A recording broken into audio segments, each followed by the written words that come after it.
ঠাকুরজি মোটামুটি বিশ্বাস করে নিয়েছে যে আমার কিছুই মনে নেই।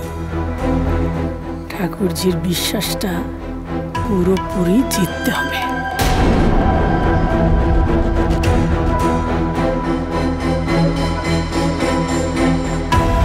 তারপর বাড়ির কেউ যেন দ্রোণ আর চিনির পক্ষে না থাকে সেটা নিশ্চিত করতে হবে। মূলি আর শিল্পী তো বড় ফুরফুর করে দাদা ভাইয়ের দিকে চলে যায়, ওদেরকে কায়দা করে সামলাতে হবে।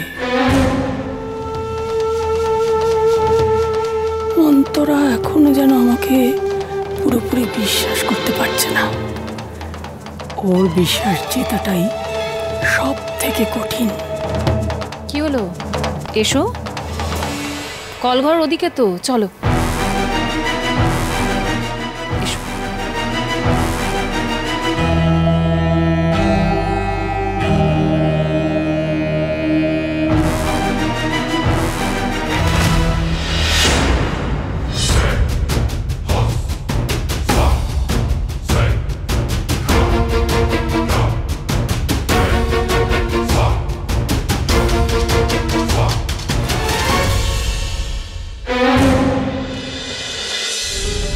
আমাকে একলা রেখে বাবা কেন গেল?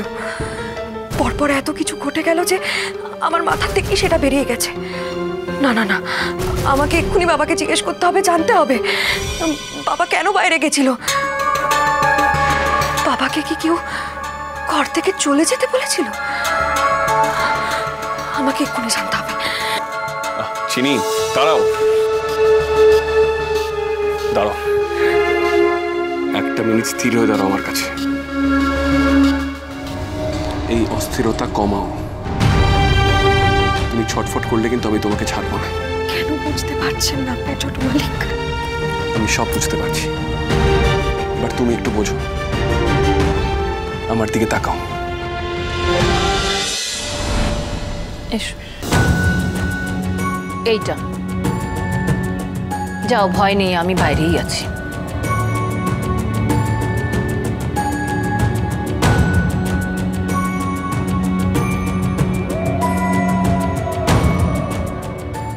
দরজা বন্ধ করি? হ্যাঁ নিশ্চয়ই, আমি এখানেই আছি। না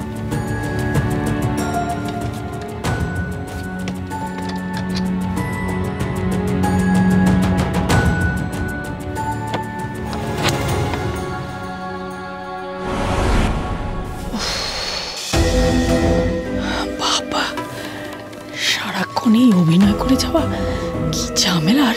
এটা যদি আগে জানতাম তা